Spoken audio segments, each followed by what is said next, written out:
This is your boy Jay coming at you live Monday evening, live from New York City.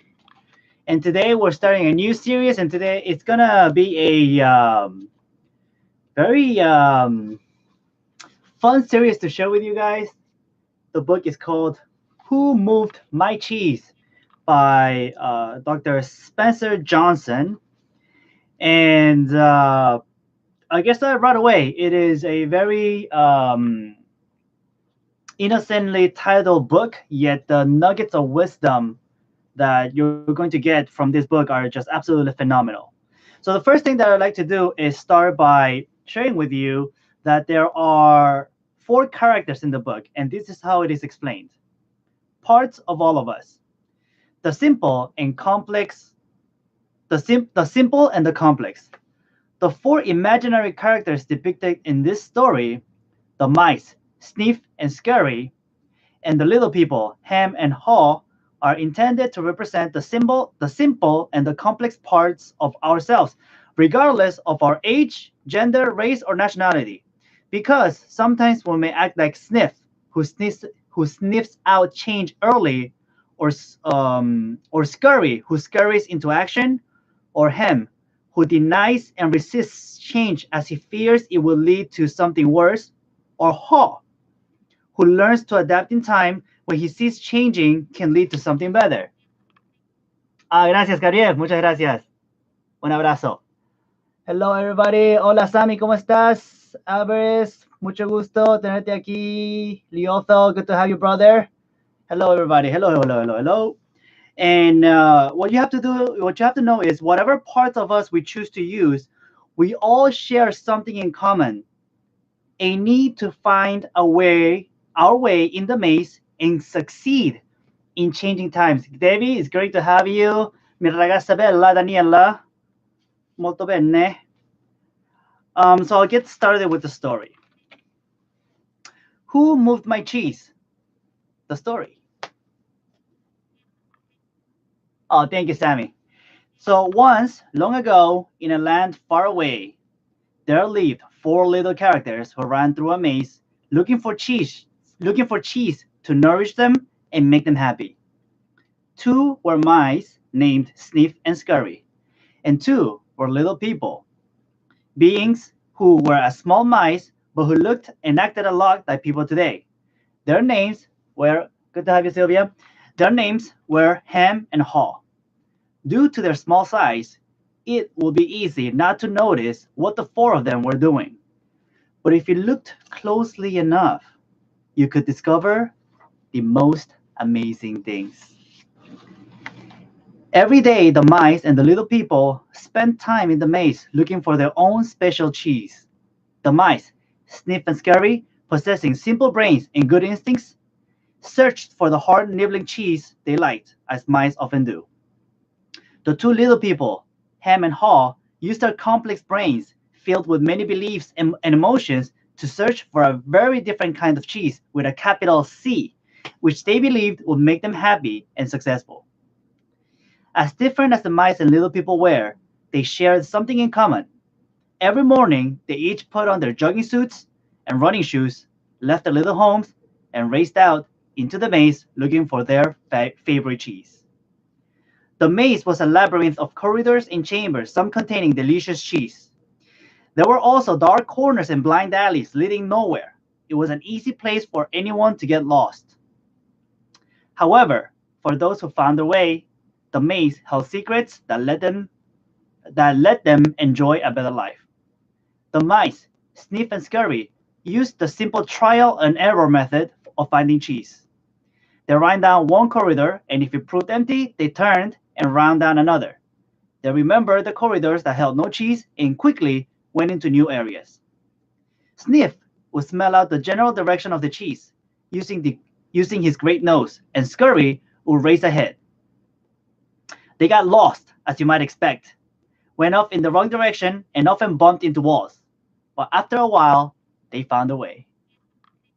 Oh, thank you, Sylvia. I love this book too, right? Sometimes they did well, but other times their powerful human beliefs. Oh, wait, hold on. Like the mice, the two little people, Hem and Haw, also use their ability to think and learn from their past experiences. However, they relied on their complex brains to develop more sophisticated methods of finding cheese. Hey, good to have you, Asren. Sometimes they did well, but at other times, their powerful human beliefs and emotions took over and clouded the way they looked at things. It made life in the maze more complicated and challenging.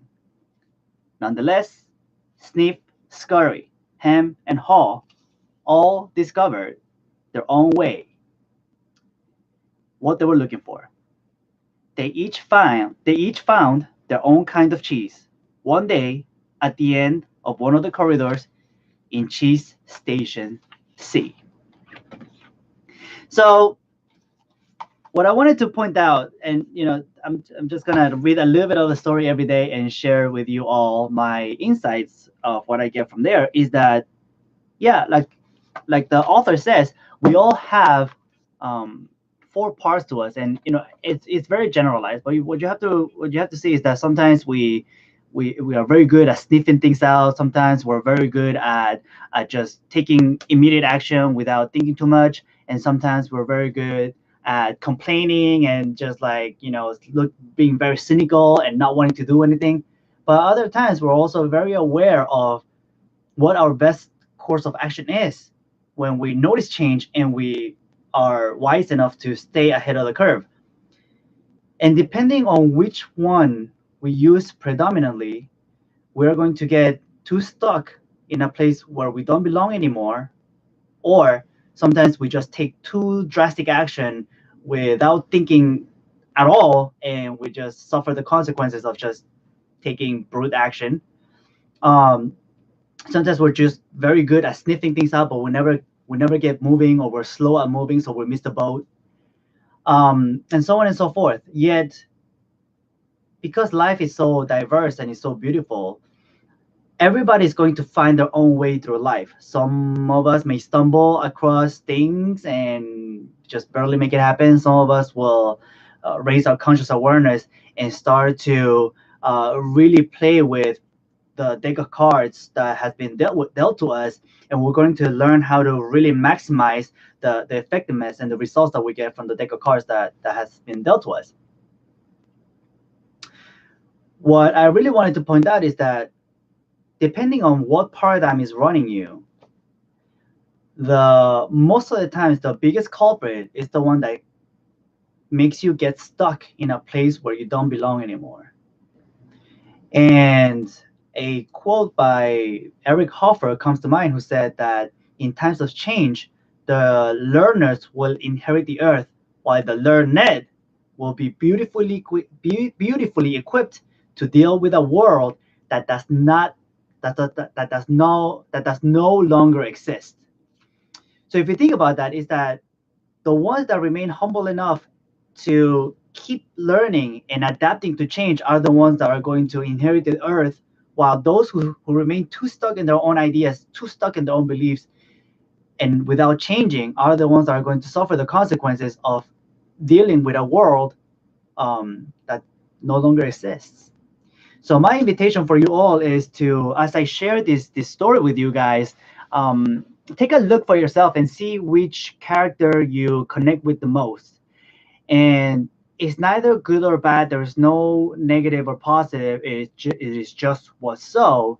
And my invitation is, as I share the story, get very good to have you, Kaho. Look at which character relates to you the most, and see how by going through the story you can see your own little quirks, and see how you can transform them and shift your paradigm so that you can take the action or make the corrections that you want to make to get the results that you want.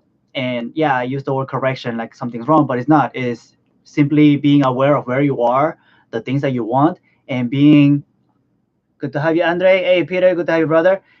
Just being very aware of where you are and what are the things that you need to improve on to get what you want.